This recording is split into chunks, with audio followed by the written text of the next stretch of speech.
Ahora sí, eso. Bien. Muchas gracias a todos por estar acá nuevamente, nuestro ya tradicional concepto tercer año. Y para los que ya son asiduos a este curso, recordarán que el primer concepto yo también presenté de paro. Pero en esa oportunidad tratamos de apuntar hacia un público un poco más general y esta presentación es un poco distinta. Vamos a ir a un punto un poco más específico en algunos puntos del manejo y vamos a ir a ver un poco más hacia las perspectivas de manejo en algunos puntos que se están trabajando. ¿Ya? Primero, esto es lo que quiero que vayan tomando atención, esto es lo que yo quiero que se lleven para la casa, que no vamos a hacer recetas de cocina en la urgencia.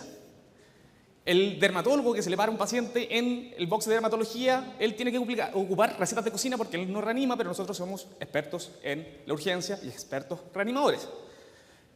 Lo más importante siempre va a ser el masaje, independiente de todo lo que hemos visto y todo lo que se está investigando. Las drogas son solamente un complemento y pese a que hay perspectivas de manejo, no hay ninguna droga que nos cambie el pronóstico de nuestros pacientes. Vamos a pensar afuera de la caja y vamos a involucrar el ultrasonido. El ultrasonido es nuestro mejor amigo y vamos a pedirle nuestras ayudas también a nuestros amigos de la UCI como el doctor Regueira para que nos apoye con cuidados críticos de calidad para el paciente que una vez sale. ¿Cuántos de acá tienen algún curso tipo ACLS hecho o aprobado? Que levante la mano, por favor. Muy bien. ¿A cuánta gente de acá le gusta la ACLS? Cric, cric. ¿Por qué no les gusta la CLS? Porque la CLS es una receta de cocina, ¿no es cierto? Y hizo cosas muy buenas, como por ejemplo estandarizar, generar este esquema de la cadena de supervivencia, lograr concientizar a la población con respecto a lo importante que es entrenarse y manejar el paro desde el punto de vista más básico hasta el más avanzado. Pero sin embargo, sabemos que no es un manejo que nos permita ir cambiando. ¿Por qué? Porque la CLS nos dice eso. Usted tiene este paciente, se choquea o no se choquea, y siga este camino. Y no nos deja pensar más allá. Entonces lo que nos permite es esto. Dejarnos a todos los pacientes, tratarlos a todos igual y mantener las limitaciones del manejo. ¿Por qué? Porque es un manejo estandarizado. Con respecto al inicio, es igual que Led Zeppelin, la canción se mantiene tal y cual.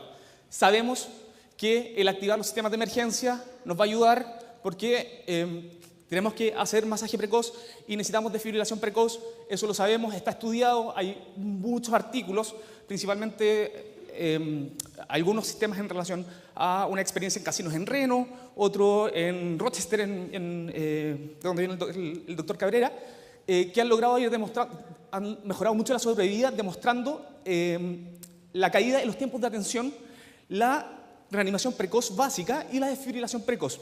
Así que esto está súper estandarizado, esto está ok, se mantiene exactamente igual. Pero para poder seguir hablando necesito un minuto de su atención al máximo.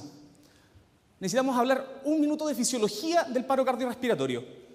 Una vez que se acaba la contracción mecánica efectiva del corazón, comienzan las presiones a caer súbitamente, más o menos entre los 13 a los 30 segundos ya existe una depresión importante del ATP, sobre todo a nivel cerebral, por lo tanto ya hay una pérdida de conciencia, el paciente cae y queda un poco de circulación residual que se va agotando rápidamente y también se va básicamente al minuto. Después de esto, nosotros partimos del masaje y el masaje es para esto. Si nosotros tomamos un circuito, para poder tener flujo necesitamos una diferencia de presiones, ¿no es cierto? Y para el corazón, la diferencia de presiones es la siguiente. El callado de la aorta, de donde salen nuestras arterias coronarias, hacia la aurícula derecha. ¿Por qué? Porque ahí está el seno coronario. Entonces, en otras palabras, donde está el drenaje venoso. Tenemos una presión acá, la otra presión, la diferencia entre esas presiones nos va a generar flujo. Y todos los estudios que buscan mejorar el flujo coronario lo miden de esta manera, midiendo la diferencia de presiones entre estos dos lugares.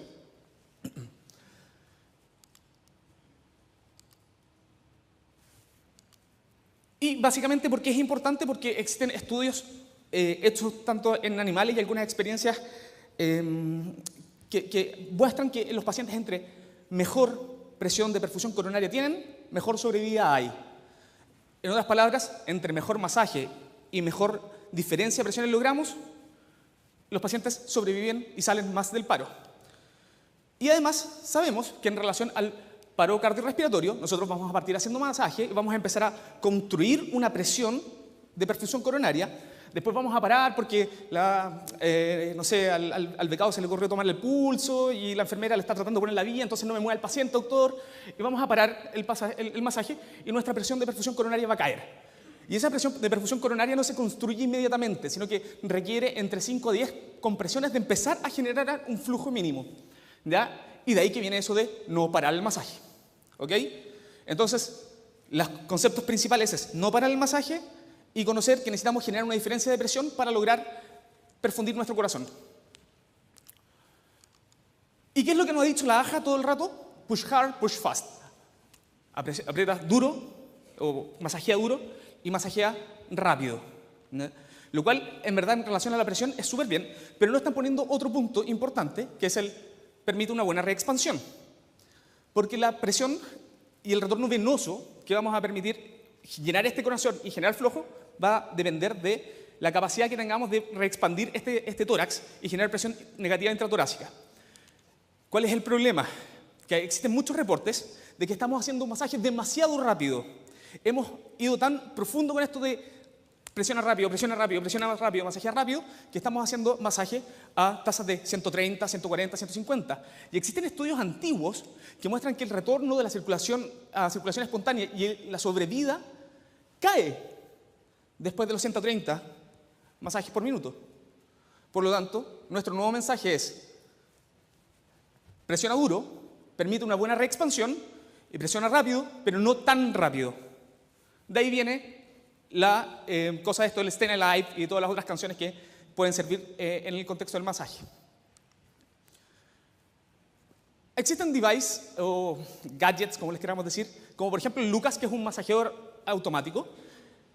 Es un excelente coadyuvante, pero lo bueno, para los que no tengamos recursos como para comprarlos, como por ejemplo en el Centro del Río donde yo trabajo, es que no ha mostrado una mejoría en la sobrevida, ni en el pronóstico neurológico, ni en el retorno a la circulación espontánea de estos pacientes. En otras palabras, ayuda mucho. A mí me encantaría tener un device que esté masajeando todo el rato al ritmo que yo quiero, con la profundidad que yo quiero, ¿ya? Pero si es que no tenemos para comprarlo, no estamos haciendo algo menos por nuestros pacientes. Y lo otro que se ha estudiado en el contexto de tratar de disminuir al máximo las pausas es una cosa que se llama defibrilación con las manos puestas, o hands-on defibrillation. Es un concepto que tiene mucho base fisiopatológica, disminuye al mínimo los masajes para poder mantener una buena perfusión coronaria. Lo que se estudió y lo que siempre estaba en entredicho era cuál es la seguridad de estar haciendo masaje y desfibrilar. Básicamente, si es que nuestros guantes de látex o los guantes de vinilo son capaces de aguantar la corriente y no terminemos desfibrilándonos nosotros el que se está masajeando. Y lamentablemente, porque es algo que yo le tenía mucha fe, no se ha logrado demostrar, y de hecho ya hay estudios que dicen que los guantes normales, al menos que ocupamos, no son lo suficientemente seguros como para hacer hands-on defibrillation. En otras palabras, todavía tenemos que salir un segundo antes de desfibrilar al paciente. Ahora, ¿qué gadget a mí me gustaría tener siempre en la urgencia? Más allá del ultrasonido que vamos a hablar, básicamente, si tuviésemos una forma de medir cómo estamos haciendo el masaje, sería ideal, ¿no es cierto? Y esa forma sí existe. Tenemos la interacción entre el pulmón y el corazón, la ventilación y las compresiones, ¿ya? Y tenemos este aparato que se llama capnografía. La capnografía lo que nos va permitiendo es medir el CO2 expirado, y el CO2 expirado va a depender de dos cosas: de la ventilación, en otras palabras, que haya ventilación alveolar, y además de la perfusión. Y la perfusión sabemos que, en otras palabras, cuando estamos haciendo masaje, es gasto cardíaco. Fue un poco para atrás. ¿Qué es la gracia de esto? De que una buena medida y un buen masaje nos va a alterar favorablemente nuestra curva de capnografía. Eso significa de que tenemos una manera objetiva de mirar el monitor y ver de qué manera estamos haciendo masaje, y de esa manera poder optimizarlo. ¿Por qué? Porque nuevamente hemos visto que los pacientes que tienen buen masaje y que están logrando barrer CO2 están teniendo gasto cardíaco. En otras palabras, tenemos circulación, están arrastrando el CO2 desde la uña del dedo gordo del pie, se lo llevan de vuelta y uno lo ventila y ese CO2 sale. En otras palabras, buena capnografía, buen masaje, y eso ya está demostrado que mejora un paciente que tiene una buena capnografía, mejora sus posibilidades de salir a circulación espontánea. ¿Para qué más nos sirve la capnografía? Para medir el masaje. Porque si estamos haciendo masaje, estamos ventilando y tenemos esa curva y empieza a bajar, a bajar, a bajar, a bajar, ¿qué significa eso?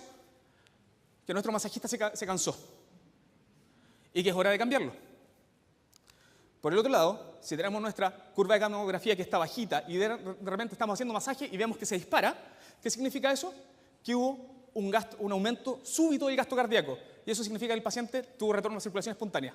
Bien, el paciente salió del paro. Y no necesitamos parar para medir el pulso. Ese paciente tiene gasto. Y además hay estudios que muestran con cifras variables, pero que cuando tenemos un paciente que post 20 minutos de paro tiene una capnografía o un tidal menor a 10, ese paciente prácticamente no tiene chances de sobrevivir, o sea, ese paciente está muerto. ¿Por qué a los 20 minutos? Porque se tomó ese punto y esa barrera porque es el punto de corte ético que se le ha dado a los pacientes antes de cortar la reanimación. Y es el punto de corte que habitualmente hacemos de reanimación en un paciente traído de la calle. Pero los pacientes, por el lado contrario, que tienen más de 20 minutos de masaje, pero que mantienen un tidal mayor a 20, tienen mucho más altas probabilidades de salir. Esa es una de las palabras, ese paciente aún no está muerto. Y es un paciente que todavía podemos seguir peleando. Y encontré un paper que plantea un algoritmo súper simple para decir, le pongo el tidal y ¿qué es lo que vamos a buscar? Primero la P. ¿Por qué? Porque nos va a permitir ver el posicionamiento del tubo. Muchas veces masajeamos, intubamos durante el masaje para no detenernos, ¿no es cierto? Y obviamente en una situación crítica y una intubación crash como esta podemos equivocarnos. El mensaje es, todo paciente en paro tiene curva de CO2, aunque sea chica. Ningún paciente tiene curva cero. Si la curva es plana es porque el paciente tiene el tubo en la guata. Lo segundo que nos va a ayudar es para la calidad del masaje. En otras palabras, vamos a ver que un buen masajeador va a tener una curva alta y un mal masajeador una curva baja. ¿Y por qué es importante? Porque hay algunos estudios, además, que dicen que no todo el masaje es igual para todos los pacientes. Y en teoría, uno puede ir cambiando la posición de las manos, un poco más arriba o un poco más abajo, en relación a la curva de tidal, y con eso ir viendo qué tan bueno es nuestro masaje. En otras palabras, tenemos una forma de medir la optimización del masaje. La R es lo que vimos también, el retorno a la circulación espontánea. El paciente está y de repente, ¡pum!, se dispara la curva de la capnografía, ese paciente volvió. También nos puede ayudar a estrategias. ¿Por qué? Porque en algunos casos nos puede orientar a la patología de base. Por ejemplo, sabemos que los pacientes con embolías pulmonares, como este es un caso que encontré por ahí, tienen curvas de tidal extremadamente bajas. ¿Por qué? Porque pese a que tenemos ventilación, no hay flujo pulmonar, ¿ya? En un caso un TEP masivo, y por lo tanto la cantidad de CO2 expirado va a ser muy baja. Por eso nos podría ayudar en el contexto de la estrategia el tidal. Y finalmente, también, como vimos, en un minuto, cuando llevamos 20 minutos de reanimación, el paciente sigue con muy malos niveles, podría ayudarnos a cortar el masaje y declarar al paciente. Algo más que es como el patito feo de la reanimación es la actividad eléctrica sin pulso. La actividad eléctrica sin pulso siempre ha sido la de más mala sobrevida, la más llevada al lado, es como trata de hacer lo que pueda, la 5H, la 5T o 6. Pero hay un paper o un modelo que es bastante interesante. Básicamente lo que nos dice es miremos un poco el el monitor y veamos qué es lo que tenemos. Tenemos un complejo angosto, un complejo ancho en relación a la actividad eléctrica sin pulso. Estamos hablando de eso ahora. ¿Ya? Pongámosle el ultrasonido. Veamos qué tiene este paciente. ¿Es realmente una actividad eléctrica sin pulso? Porque la actividad eléctrica sin pulso finalmente es el estado más profundo, un shock tan profundo que no perfunde el cerebro, que no sentimos pulso, ¿no es cierto? Pero hay muchos pacientes que tienen actividad cardíaca y de hecho hay protocolos de ultrasonido con respecto a eso. Y se ha visto que los pacientes que efectivamente tienen buena motilidad cardíaca tienen mucho mejor sobrevida. Por otro lado, nos va a permitir diferenciar entre un corazón que está hiperdinámico, o sea, un corazón que trata de bombear sangre pero no puede, y un corazón que está flácido.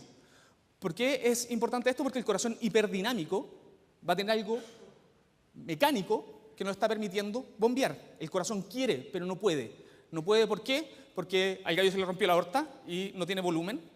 porque tiene un neumotórax a tensión y tiene una obstrucción al flujo, por ejemplo. Y además nos ayuda el ultrasonido, ¿por qué? Porque nos ayuda a identificar la causa de base, ¿no es cierto? En base a eso, y al ultrasonido más el complejo, vamos a diferenciarlos entre los de complejo angosto, problema mecánico, y vamos a pensar en tamponamiento, neumotórax a tensión, infarto con ruptura, hipovolemia, TEP. ¿Y qué es lo que le vamos a hacer a ese tipo de pacientes? Mucho volumen y buscar la causa de base. Le vamos a empezar a pasar agua, agua, agua, y vamos a ocupar todas las herramientas que podamos para buscar qué es lo que está pasando. Por otro lado, el paciente con complejos anchos, ¿qué es lo más probable que esté pasando? Un problema metabólico. ¿Por qué? Porque este corazón está sin fuerza, está flácido, digamos. ¿Ya? ¿Y qué cosas pueden estar pasando? Una hipercalemia, un infarto masivo, bloqueador de canales de sodio, principalmente lo que más frecuente vemos es intoxicación por tricíclicos, un ritmo agonal, o sea, un paciente que ya se está muriendo de frentón por cualquier causa, porque está séptico, etc. Y bloqueadores de canales de calcio también como otra causa de intoxicación. Y este paciente, por lo tanto, ¿qué es lo que vamos a hacer? Bicarbonato y calcio de manera empírica. ¿Por qué? Porque efectivamente el bicarbonato nos va a ayudar lentamente con el caso de la hipercalemia, nos va a ayudar mucho con los bloqueadores de canales de sodio, el calcio nos va a ayudar acá, nos va a ayudar acá, ¿ya? Pero es lo que podemos hacer, es por lo menos algo, ¿ya?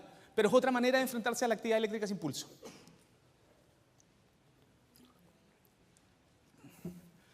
En relación a las drogas, todos sabemos quién es el rey. ¿Quién es el rey de la droga rey de paro? La adrenalina, ¿no es cierto? Hay un estudio interesante que salió en relación al paro intrahospitalario, ¿ya? Pero muchas veces puede ser ese paciente que tenemos hospitalizado por una sepsis de foco respiratorio y que sufre un paro. Y independiente del tiempo de masaje y el tiempo de detección del paro, ajustado por eso, se ha visto que los pacientes que reciben adrenalina precoz como primera dosis tienen una probabilidad más alta de salir de este paro. Todavía es solamente es un reporte importante, ¿ya? Es algo así como 300 y algo casos de actividad eléctrica sin pulso en paro intrahospitalario, ¿ya? Pero da una luz que nunca se había visto y tiene números bastante buenos, la verdad. Entonces es algo para tenerle ojo. Pero la adrenalina también tiene efectos malos. Y aquí ya nos vamos a salir un poco de la actividad eléctrica sin pulso, sino que vamos a hablar del paro en general. Tiene el lado bueno, ¿ya? Tiene el lado bueno de que permite mejorar la presión de perfusión coronaria y de esa manera perfundir mejor el corazón, perfundir mejor el cerebro, ¿no es cierto? Eso está súper claro. Tiene un lado malo, ¿ya? Que principalmente la adrenalina tiene un efecto beta 1. Y sabemos que el efecto beta 1 es proarrítmico. Por lo tanto, los pacientes que están fibrilando con una fibrilación ventricular y nosotros le seguimos metiendo adrenalina cada 3 minutos, cada 5 minutos, adrenalina, adrenalina, adrenalina, le vamos a estar dando beta 1, beta 1, beta 1. Y vamos a aumentar la probabilidad de que ese paciente se mantenga fibrilando. Y tiene un lado feo. El lado feo es el lado de la isquemia y el daño posparo.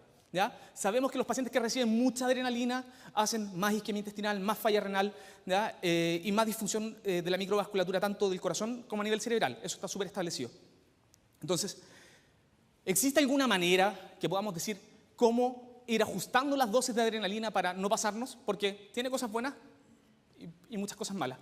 Y la verdad que está este modelo que se llama reanimación cardiopulmonar guiada por hemodinamia. ¿Qué es lo que busca?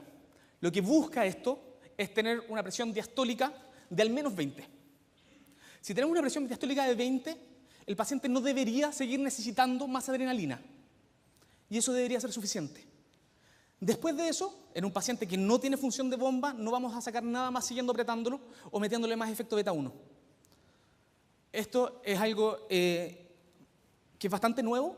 Los estudios están hechos principalmente en modelos animales, pero hay gente que lo está ocupando, ¿ya? Gente principalmente en los centros en Estados Unidos importantes, ¿ya? Que están poniendo líneas femorales en relación a la reanimación y con un catéter arterial femoral van midiendo la presión diastólica y guiando la dosis de adrenalina en relación a eso.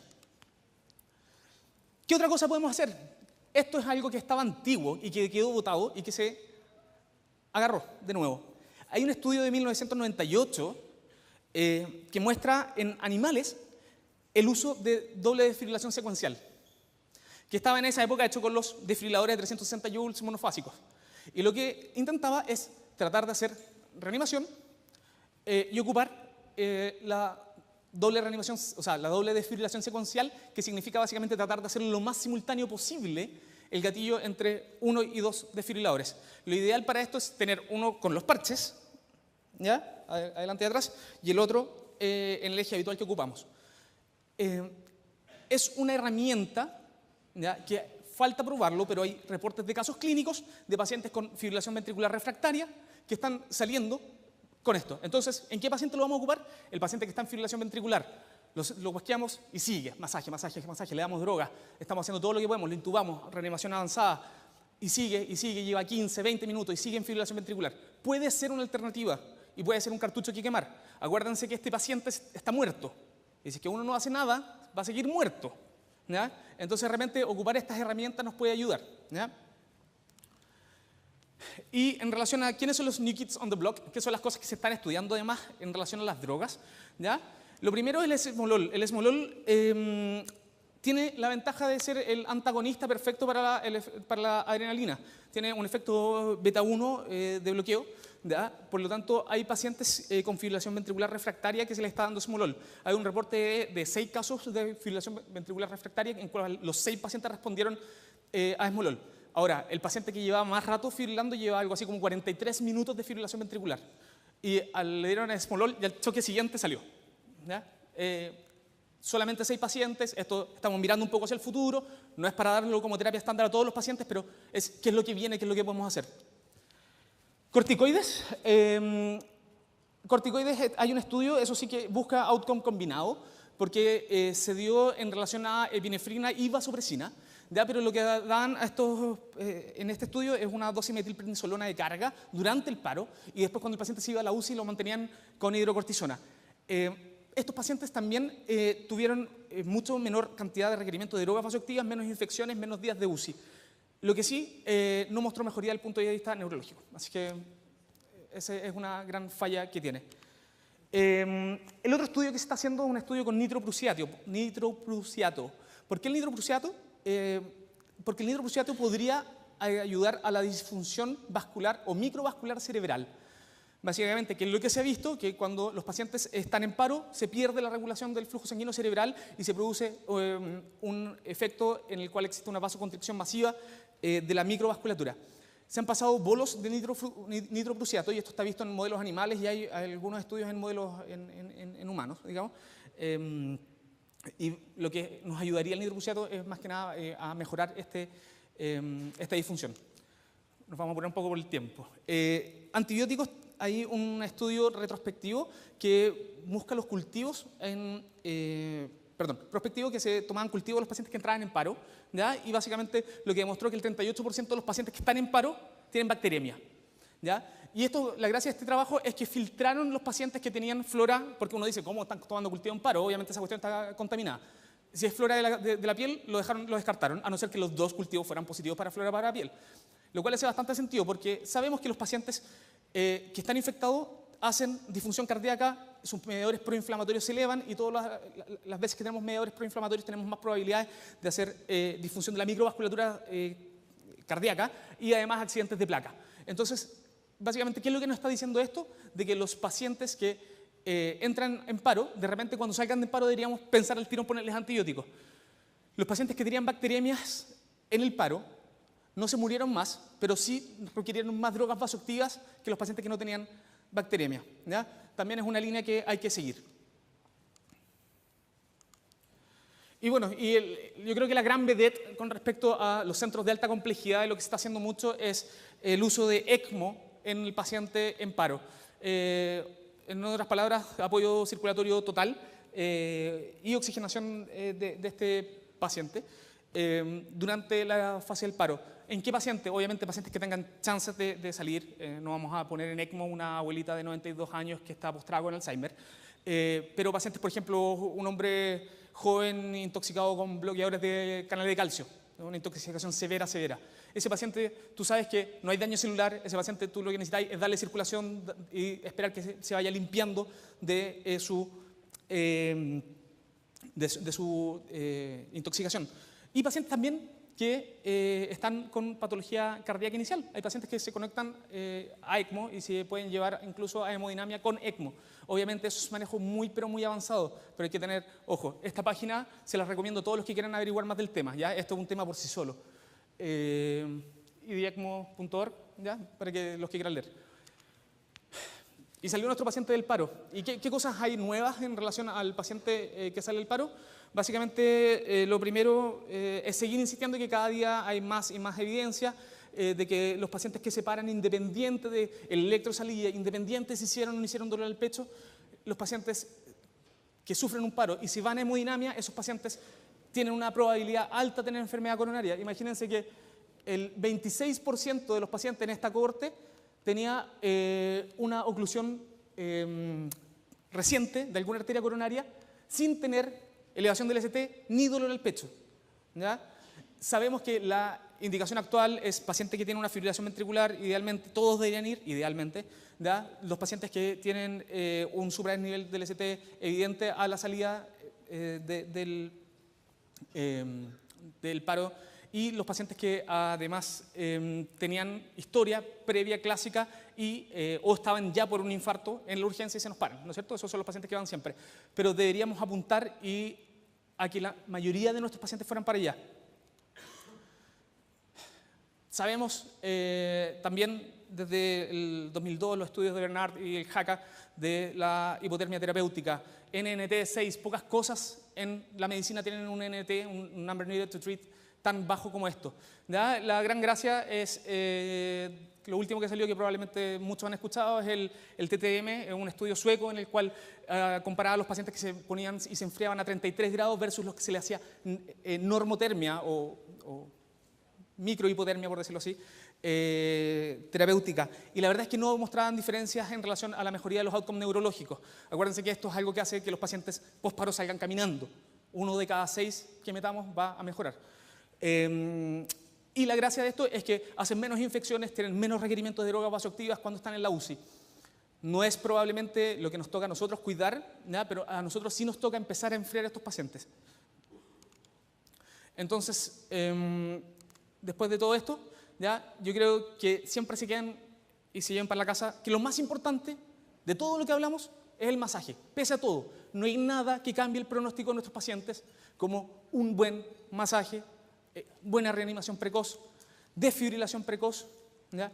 Y la hipotermia terapéutica es nuestra otra gran arma.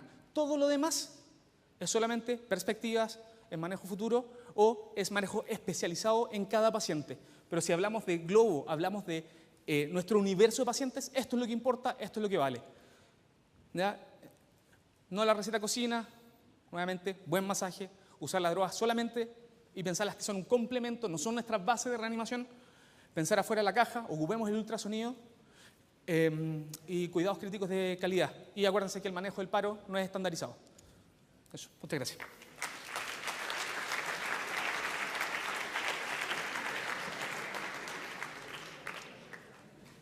Tenemos tiempo para una pregunta. Doctor Navea, buenas tardes. Un médico general de zona del auditorio pregunta: trabajo en un hospital con pocos recursos. Si decidiera invertir en mejorar mis reanimaciones, ¿dónde debiera dirigir mis recursos? Lo más importante, a ver, yo creo que donde habría que meter los recursos es en ultrasonido. ¿Por qué? Porque no tan solo nos ayuda en el paro, sino que nos ayuda en el paciente con shock, nos sirve para el paciente que estamos sospechando una TDP y no lo queremos derivar a un centro que queda lejos porque no podemos hacerle ultrasonido, etc. El ultrasonido es una herramienta extremadamente versátil. Muchos generales de zona lo tienen en relación a la obstetricia. Tienen que aprender a ocuparlo, tienen una herramienta espectacular al lado que nos ayuda a tomar decisiones, a mejorar el cuidado de nuestros pacientes en las urgencias. Así que yo creo que el número 1 es el ultrasonido. Ahora, el otro juguete que a mí me gustaría tener siempre en todas mis reanimaciones sería la capnografía. Creo que nos ayuda a monitorizar mucho mejor qué es lo que estamos haciendo nosotros con nuestro paciente. Nos podría ayudar a mejorar los cuidados del paciente.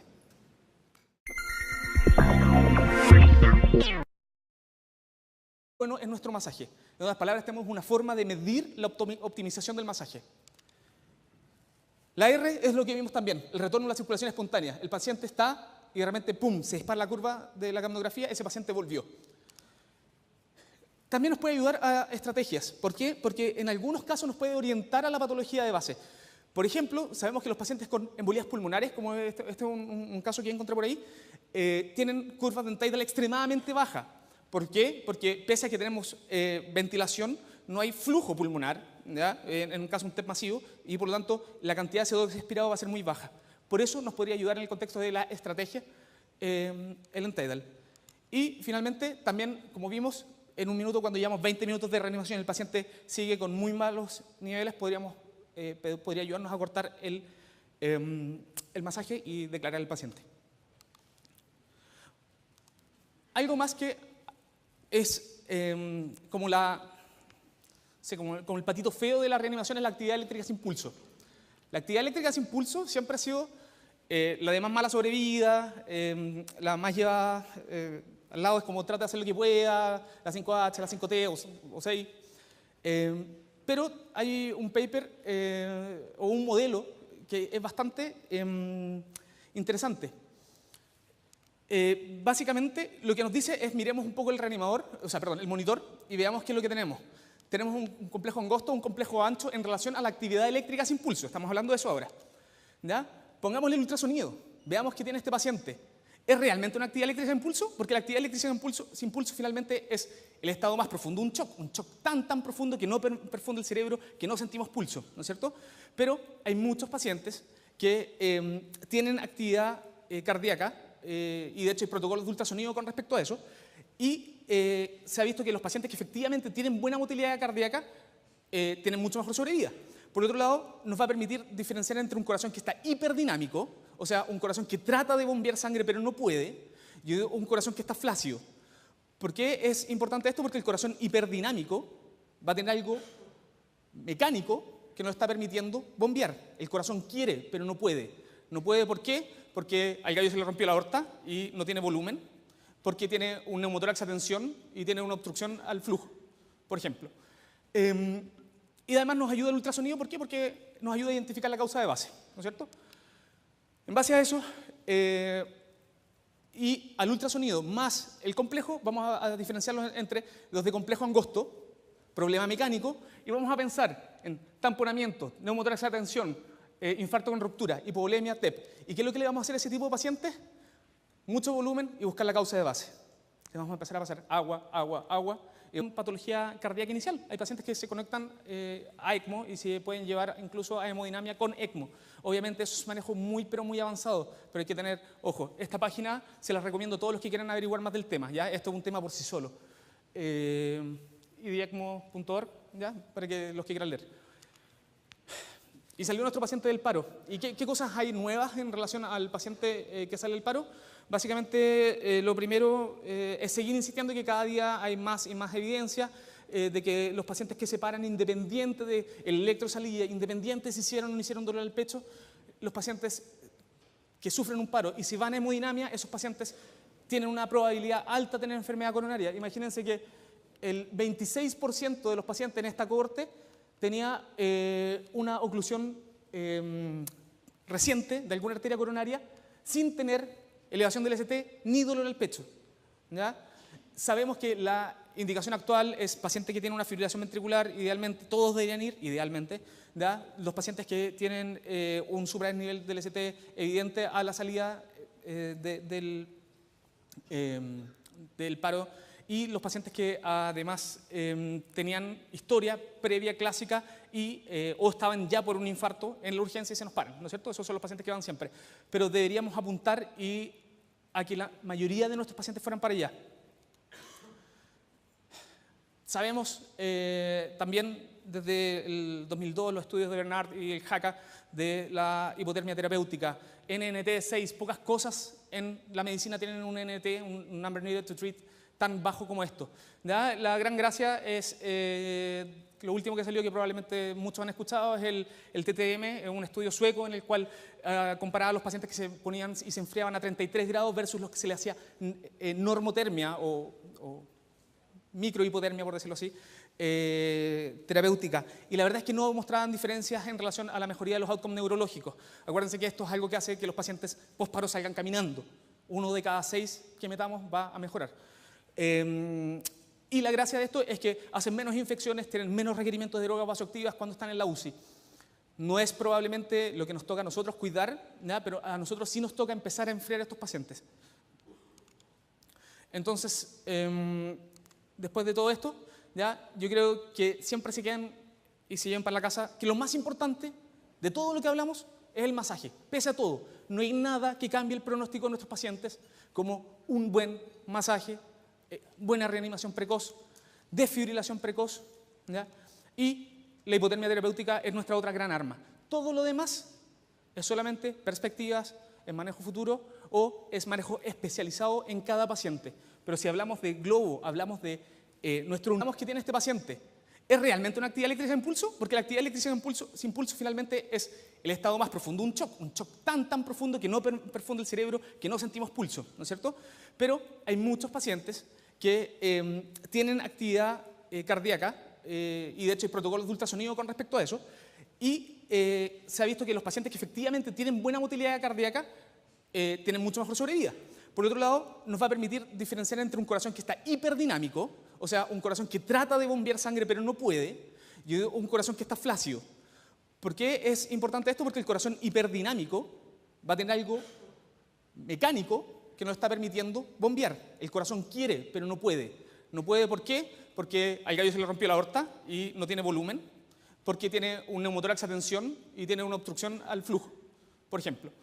Y además nos ayuda el ultrasonido, ¿por qué? Porque nos ayuda a identificar la causa de base, ¿no es cierto? En base a eso, y al ultrasonido más el complejo, vamos a diferenciarlos entre los de complejo angosto, problema mecánico, y vamos a pensar en tamponamiento, neumotórax a tensión, infarto con ruptura, hipovolemia, TEP. ¿Y qué es lo que le vamos a hacer a ese tipo de pacientes? Mucho volumen y buscar la causa de base. Le vamos a empezar a pasar agua, y vamos a ocupar todas las herramientas que podamos para buscar qué es lo que está pasando. Por otro lado, el paciente con complejos anchos, ¿qué es lo más probable que esté pasando? Un problema metabólico. ¿Por qué? Porque este corazón está sin fuerza, está flácido, digamos, ¿ya? ¿Y qué cosas pueden estar pasando? Una hipercalemia, un infarto masivo, bloqueadores de canales de sodio, principalmente lo que más frecuente vemos es intoxicación por tricíclicos, un ritmo agonal, o sea, un paciente que ya se está muriendo de frentón por cualquier causa, porque está séptico, etc. Y bloqueadores de canales de calcio también como otra causa de intoxicación. Y este paciente, por lo tanto, ¿qué es lo que vamos a hacer? Bicarbonato y calcio de manera empírica. ¿Por qué? Porque efectivamente el bicarbonato nos va a ayudar lentamente con el caso de la hipercalemia, nos va a ayudar mucho con los bloqueadores de canales de sodio, el calcio nos va a ayudar acá, ¿ya? Pero es lo que podemos hacer, es por lo menos algo, ¿ya? Pero es otra manera de enfrentarse a la actividad eléctrica sin pulso.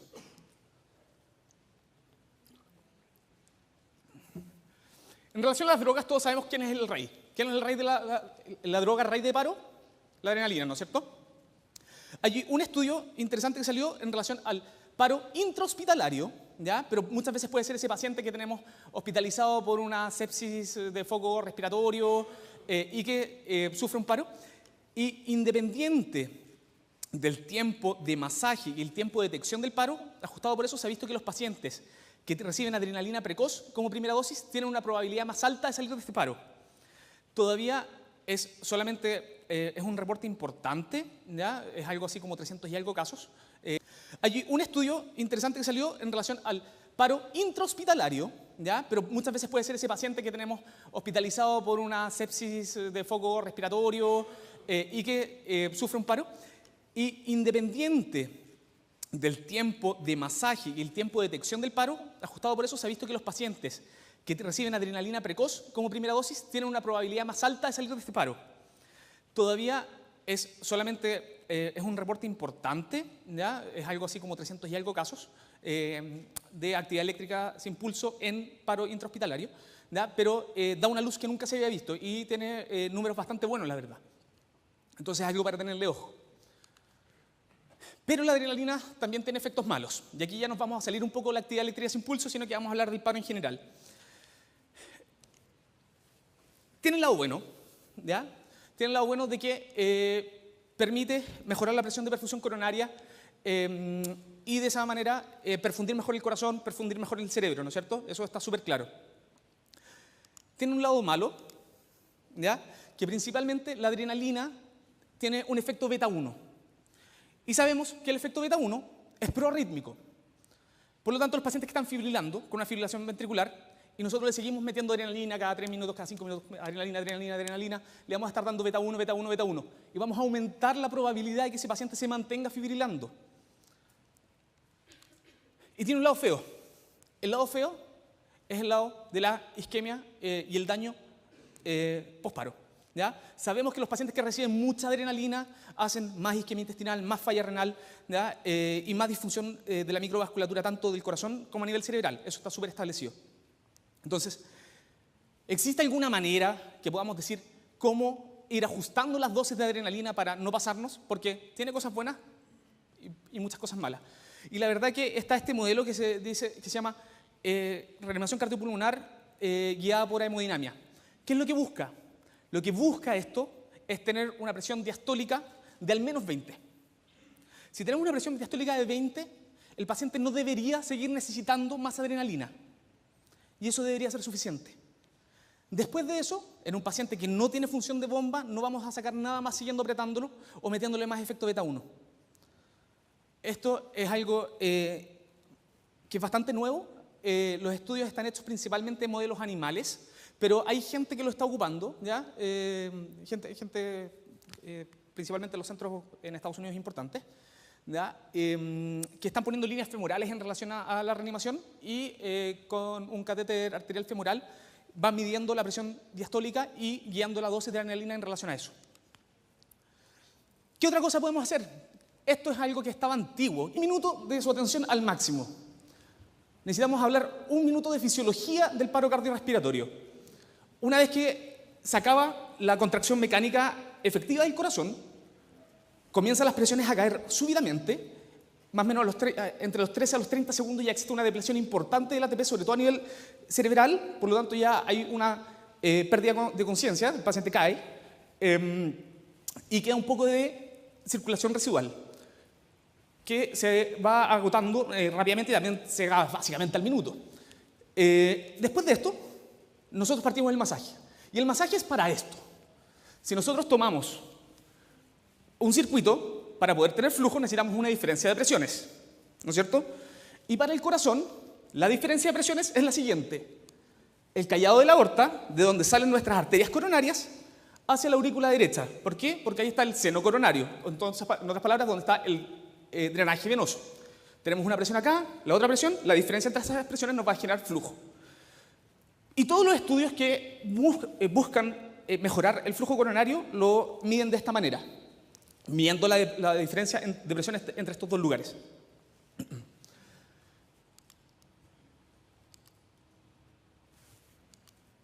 Y básicamente, ¿por qué es importante? Porque existen estudios hechos tanto en animales y algunas experiencias que muestran que los pacientes entre mejor presión de perfusión coronaria tienen, mejor sobrevida hay.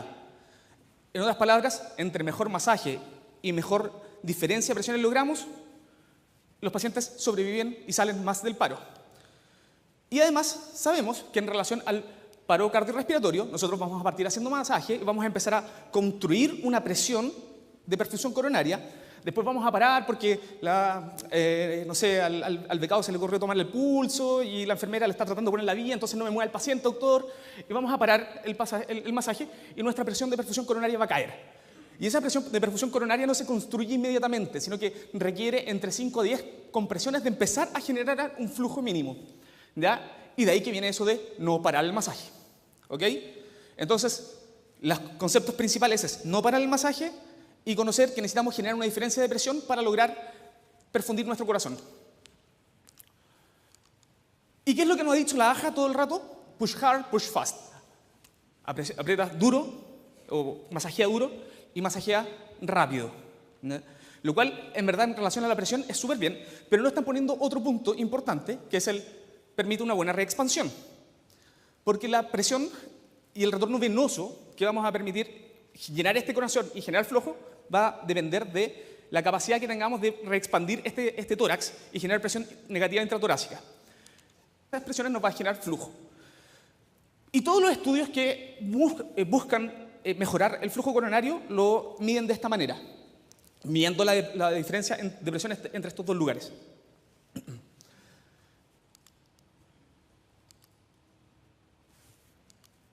Y básicamente, ¿por qué es importante? Porque existen estudios hechos tanto en animales y algunas experiencias que muestran que los pacientes entre mejor presión de perfusión coronaria tienen, mejor sobrevida hay. En otras palabras, entre mejor masaje y mejor diferencia de presiones logramos, los pacientes sobreviven y salen más del paro. Y además sabemos que en relación al paro cardiorrespiratorio, nosotros vamos a partir haciendo masaje y vamos a empezar a construir una presión de perfusión coronaria. Después vamos a parar porque no sé, al becado se le ocurrió tomarle el pulso y la enfermera le está tratando de poner la vía, entonces no me mueve el paciente, doctor, y vamos a parar el masaje y nuestra presión de perfusión coronaria va a caer. Y esa presión de perfusión coronaria no se construye inmediatamente, sino que requiere entre 5 a 10 compresiones de empezar a generar un flujo mínimo, ¿ya? Y de ahí que viene eso de no parar el masaje, ¿ok? Entonces, los conceptos principales es no parar el masaje y conocer que necesitamos generar una diferencia de presión para lograr perfundir nuestro corazón. ¿Y qué es lo que nos ha dicho la AJA todo el rato? Push hard, push fast. Aprieta duro o masajea duro y masajea rápido, ¿no? Lo cual, en verdad, en relación a la presión es súper bien, pero no están poniendo otro punto importante, que es permite una buena reexpansión. Porque la presión y el retorno venoso que vamos a permitir llenar este corazón y generar flujo va a depender de la capacidad que tengamos de reexpandir este tórax y generar presión negativa intratorácica. ¿Cuál es el problema? Que existen muchos reportes de que estamos haciendo un masaje demasiado rápido. Hemos ido tan profundo con esto de presiona rápido, masajea rápido, que estamos haciendo masaje a tasas de 130, 140, 150. Y existen estudios antiguos que muestran que el retorno de la circulación a circulación espontánea y la sobrevida cae después de los 130 masajes por minuto. Por lo tanto, nuestro nuevo mensaje es: presiona duro, permite una buena reexpansión y presiona rápido, pero no tan rápido. De ahí viene la cosa de esto del Stay Alive y todas las otras canciones que pueden servir en el contexto del masaje. Existen devices o gadgets, como les queramos decir, como por ejemplo el Lucas, que es un masajeador automático. Es un excelente coadyuvante, pero lo bueno, para los que no tengamos recursos como para comprarlos, como por ejemplo en el Centro del Río donde yo trabajo, es que no ha mostrado una mejora. Así que esto está súper estandarizado, esto está ok, se mantiene exactamente igual. Pero para poder seguir hablando, necesito 1 minuto de su atención al máximo. Necesitamos hablar 1 minuto de fisiología del paro cardiorrespiratorio. Una vez que se acaba la contracción mecánica efectiva del corazón, comienzan las presiones a caer súbitamente, más o menos entre los 13 a los 30 segundos ya existe una depresión importante del ATP, sobre todo a nivel cerebral, por lo tanto ya hay una pérdida de conciencia, el paciente cae y queda un poco de circulación residual que se va agotando rápidamente y también se va básicamente al minuto. Después de esto, nosotros partimos del masaje. Y el masaje es para esto. Si nosotros tomamos un circuito, para poder tener flujo necesitamos una diferencia de presiones, ¿no es cierto? Y para el corazón, la diferencia de presiones es la siguiente: el callado de la aorta, de donde salen nuestras arterias coronarias, hacia la aurícula derecha. ¿Por qué? Porque ahí está el seno coronario. Entonces, en otras palabras, donde está el drenaje venoso. Tenemos una presión acá, la otra presión, la diferencia entre esas presiones nos va a generar flujo. Y todos los estudios que buscan mejorar el flujo coronario lo miden de esta manera, midiendo la diferencia de presión entre estos dos lugares.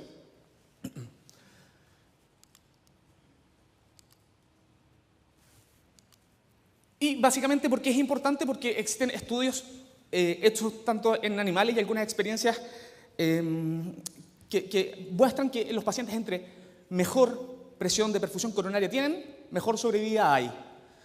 En otras palabras, entre mejor masaje y mejor diferencia de presiones logramos, los pacientes sobreviven y salen más del paro. Y además sabemos que en relación al paro cardiorrespiratorio, nosotros vamos a partir haciendo masaje y vamos a empezar a construir una presión de perfusión coronaria. Después vamos a parar porque no sé, al becado se le ocurrió tomar el pulso y la enfermera le está tratando de poner la vía, entonces no me mueve el paciente, doctor. Y vamos a parar el masaje y nuestra presión de perfusión coronaria va a caer. Y esa presión de perfusión coronaria no se construye inmediatamente, sino que requiere entre 5 a 10 compresiones de empezar a generar un flujo mínimo, ¿ya? Y de ahí que viene eso de no parar el masaje. ¿Ok? Entonces, los conceptos principales es no parar el masaje y conocer que necesitamos generar una diferencia de presión para lograr perfundir nuestro corazón. ¿Y qué es lo que nos ha dicho la AJA todo el rato? Push hard, push fast. Aprieta duro, o masajea duro, y masajea rápido. ¿No? Lo cual, en verdad, en relación a la presión es súper bien, pero no están poniendo otro punto importante, que es permite una buena reexpansión. Porque la presión y el retorno venoso que vamos a permitir llenar este corazón